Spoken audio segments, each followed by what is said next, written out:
حرام پیسوں سے بنے گھر کبھی آباد نہیں ہو سکتے۔ نافرمانی کی زندگی گزارنے والا، گناہوں کی زندگی گزارنے والا شخص کبھی بھی چین کی نیند نہیں سو سکتا، کبھی بھی سکون کی سانس نہیں لے سکتا۔ میرا اللہ فرماتا ہے، اے غفلت میں ڈوبے ہوئے انسانوں، اگر دنیا میں سکون چاہتے ہو، اگر دنیا میں چین چاہتے ہو، اطمینان چاہتے ہو، الا بذکر اللہ تطمئن القلوب، پھر آ جاؤ اللہ کی یاد کی ٹھنڈی چھاؤں میں بیٹھ جاؤ۔ جب تم اللہ کی یاد کی ٹھنڈی چھاؤں میں بیٹھ گئے، ہائے اللہ کی یاد کی ٹھنڈی چھاؤں میں ہی تمہیں چین ملے گا، اللہ کی یاد کی ٹھنڈی چھاؤں میں ہی تجھے سکون ملے گا، راحت ملے گی، اطمینان ملے گا۔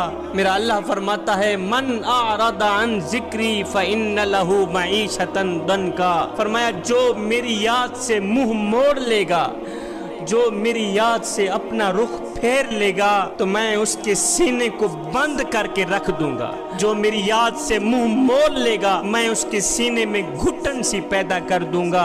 جب تمہارے سینے میں گھٹن سی پیدا ہو گئی تو پھر یاد رکھنا، پھر کوئی صورت، کوئی مورت، کوئی روپ، کوئی جان بھی تمہارا دل ہرگز نہیں بہلا سکے گی۔ اس گھٹن کو، اس سینے میں لگی ہوئی آگ کو جو چیز بجھا سکتی ہے وہ صرف اور صرف اللہ کی اطاعت کا ٹھنڈا پانی ہے، اللہ کی فرما برداری کا ٹھنڈا پانی ہے، اللہ کے عشق کا، اللہ کی محبت کا ٹھنڈا پانی ہے جو اس آگ کو بجھا سکتا ہے، جو اس گھٹن کو بجھا سکتا ہے۔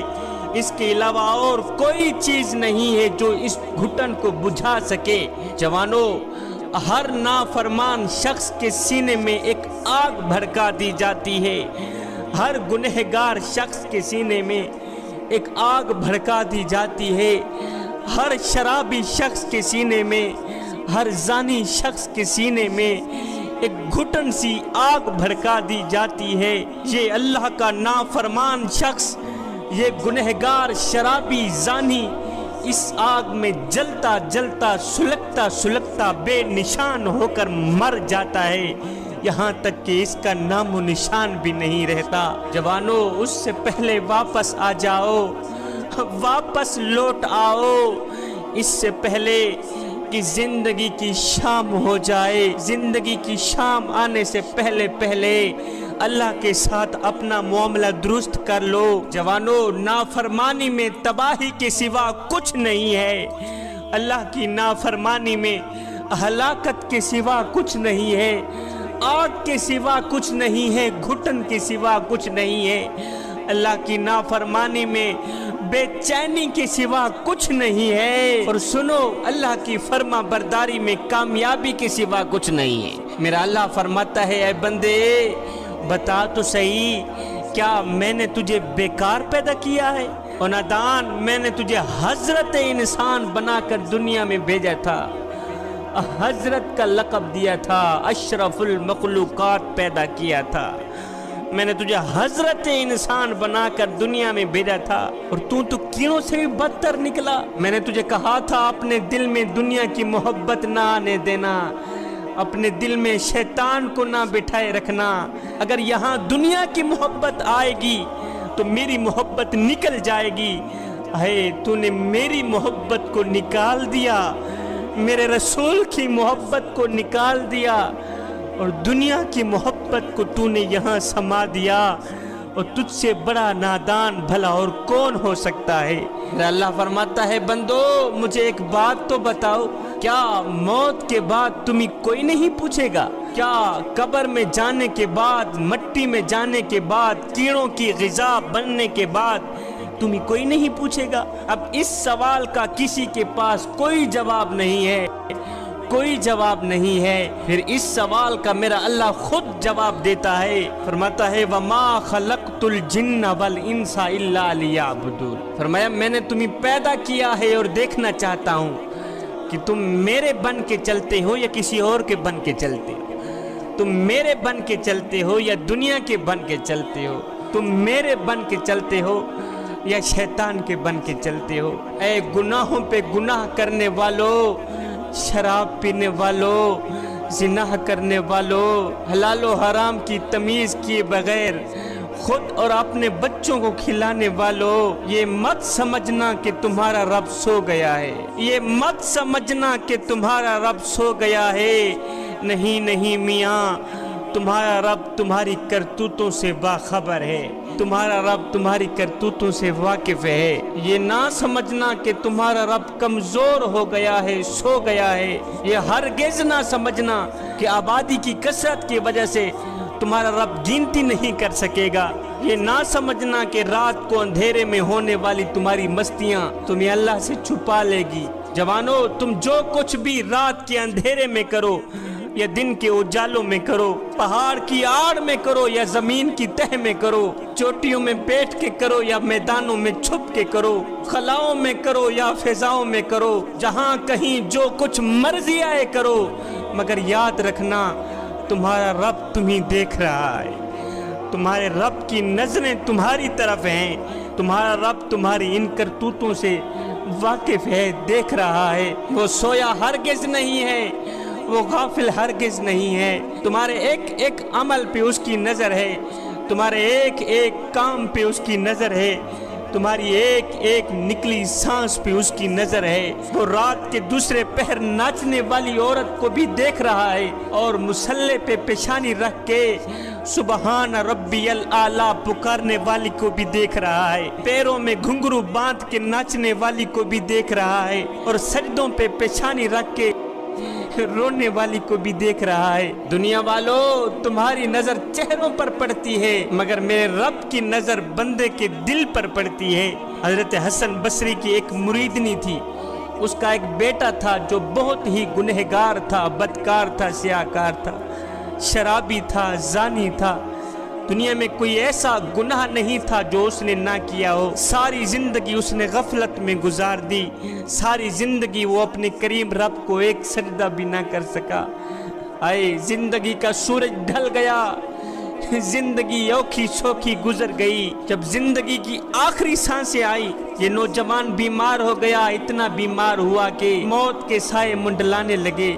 پکا یقین ہو گیا کہ اب میں نہیں بچ سکتا۔ وہ دیکھو موت کا فرشتہ نظر آ رہا ہے، اسے بھی پتا تھا کہ میں کتنا گنہگار ہوں، کتنا بدکار ہوں، کتنا سیاہکار ہوں۔ اس نے اپنی بڑی ماں کو کہا، ماں میں نے ساری زندگی غفلت میں گزار دی ہے، ساری زندگی غفلت میں ڈوبتے ہوئے برباد کر دی ہے، اب میری موت کا وقت قریب آ گیا ہے، ایک کام تو کر، جا اپنے پیر حضرت حسن بصری کے پاس، اسے جا کے کہے کہ میرا بیٹا مرنے سے پہلے آخر میں اپنی ایک چھوٹی سی خواہش آپ کی بارگاہ میں رکھ کے گیا ہے، وہ یہ ہے کہ میرا بیٹا چاہتا ہے کہ میرے مرنے کے بعد آپ ہی آئیں گے، میرا جنازہ پڑھائیں گے۔ اماں جی، جب حضرت حسن بصری جنازہ پڑھانے آئیں گے تو یہ بھی ظاہر ہے کہ اس کے ساتھ اس کے مریدین و معتقدین بھی آئیں گے، اور باقی نہیں 2-4 بندے اکٹھے تو ہو جائیں گے، نہیں تو میں گنہگار ہوں، بدکار ہوں، سیاہکار ہوں،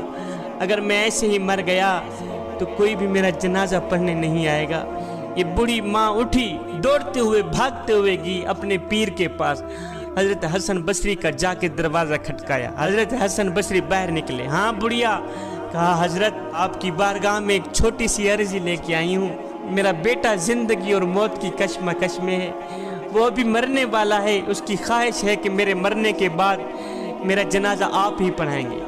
حضرت حسن بصری نے فرمایا، اوہ بڑھیا، میں تو تیرے بیٹے کا جنازہ ہرگز نہیں پڑھاؤں گا، تیرا بیٹا گنہگار ہے، بدکار ہے، سیاہکار ہے، گندا ہے، خلیز ہے، شرابی ہے، یہ ہے وہ ہے، اس نے ساری زندگی اپنی کریم رب کی ذات کو ایک سجدہ بھی نہیں کیا، میں تو اس کا جنازہ ہرگز نہیں پڑھاؤں گا۔ یہ سنتے ہی بڑھیا روتی ہوئی چیختی ہوئی واپس اپنے گھر میں آئی، دیکھا بیٹا زندگی اور موت کی کشمکش میں ہے، جا کر کہا بیٹے کاش کہ اگر تو نے زندگی میں ایک اچھا عمل بھی کیا ہوتا، ایک نیک عمل بھی کیا ہوتا، آج میرے پیر و مرشد تیرا جنازہ پڑھانے سے انکار نہ کرتے۔ بیٹے تو نے ساری زندگی اللہ کی نافرمانی میں گزار دی۔ مرشد کے جنازہ نہ پڑھانے کی خبر سن کر یہ گنہگار شخص مرتے ہوئے بولا، کہا ماں مجھے ایک بات تو بتا. کہا جی بیٹے میں قربان تیری جوانی پر. کہا ماں مثال کے طور پر میرے مرنے کے بعد اگر اللہ تعالیٰ تجھے ایک پل کے لیے مہلت دے بھی دے کہ اے گنہگار کی ماں اگر تو چاہے اپنے بیٹے کو جنت میں بھیج دے اور اگر تو چاہے اپنے بیٹے کو جہنم میں ڈال دے تو کیا پسند کرے گی؟ ماں رو کر کہنے لگی بیٹے اگر اللہ مجھے ایک پل کے لیے بھی مہلت دے دے میں تو فوراً ہی جنت کے دروازے کھول کر تجھے جنت میں ڈال دوں گی، فوراً ہی تجھے جنت میں بھیج دوں گی. یہ سن کر بیٹا روتے ہوئے بولا ماں تو ایک ماں جتنا پیار کرتی ہے، تو ایک ماں جتنی محبت کرتی ہے مجھے جہنم میں ڈالنا گوارا نہیں کرتی، اور جو خدا جو رب مجھ سے 70 ماؤں سے بھی زیادہ محبت کرنے والا ہے وہ مجھے جہنم میں کیسے ڈال سکتا ہے؟ یہ کہتے ہی اس شخص کی روح پرواز کر گئی. ادھر سے حضرت حسن بصری سوئے ہوئے تھے. خواب میں کسی کہنے والے نے کہا او حسن بصری تو یہاں سویا ہوا ہے، اور جا میرا یار فوت ہو گیا ہے، جا کے اس کو غسل دے، اس کو کفن دے، اس کا جنازہ پڑھا. عرض کی وہ کون سا یار؟ کسی کہنے والے نے کہا تیری مریدنی کا بیٹا، وہ جو گنہگار تھا، بدکار تھا، سیاکار تھا. اوہ وہ تو شرابی تھا، وہ تو زانی تھا، آپ کا یار کیسے بن گیا؟ کہا یار اسی وجہ سے بنا ہے، وہ جنت کا حقدار اس وجہ سے بن گیا ہے کہ مرتے وقت اس کی زبان سے ایک جملہ نکلا ہے کہ میرا رب مجھ سے 70 ماؤں سے بھی زیادہ محبت کرنے والا ہے. اللہ اکبر، 70 ماؤں سے بھی زیادہ محبت کرنے والا ہے. وہ گنہگار شخص میرے کرم کا سہارا لیتے مرا ہے، وہ گنہگار شخص میری رحمت کا سہارا لیتے مرا ہے، اور جو گنہگار بھی جو شخص بھی میری رحمت کا سہارا لیتا ہے، میرے کرم پہ نظر رکھتا ہے، میری رحمت پہ نظر رکھتا ہے، تو پھر میں اپنی رحمت کے صدقے اسے بخش نہ دوں، یہ میری رحمت گوارا ہی نہیں کرتی. ہے خشیت الہی میں آ کر خوف کی وجہ سے آنکھوں میں سے ایک آنسو نکلا تھا، ابھی ایک آنسو زمین پر نہیں گیا تھا، اللہ نے اس کی بخشش پہلے فرما دی.